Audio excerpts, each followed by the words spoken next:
আসসালামু আলাইকুম। সবাই কেমন আছেন? সবাইকে শুভ সকাল। শুভ সকাল বললে ভুল হবে, এখন মনে হয় 10টার বেশি বাজে। আমি এখন সকালের খাবারটা খাবো। আজকে যেহেতু প্রতিদিন রুটি খাই, আজকে রুটি খেতে ইচ্ছে করলো না, তাই আজকে ভাত খাবো। দেখেন, এই হলো পান্তা ভাত, বাঙালিদের পান্তা ভাত।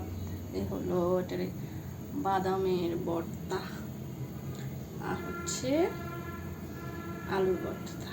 এই ভর্তা দিয়ে আজকে ভাত খাবো। একদম গ্রামীণ জীবনের গ্রামীণ খাবার। কে কে আমার মতো এই সকালবেলা মাঝে মাঝে বিভিন্ন ভর্তা আইটেম দিয়ে ভাত খেতে পছন্দ করেন, পান্তা ভাত, তারা কমেন্টস অবশ্যই জানাবেন। আল্লাহ হাফেজ, ভালো থাকবেন। আর যদি ভালো লাগে মাধবী নুরির ফেসটা ফলো করে দেবেন। Bye bye, tata.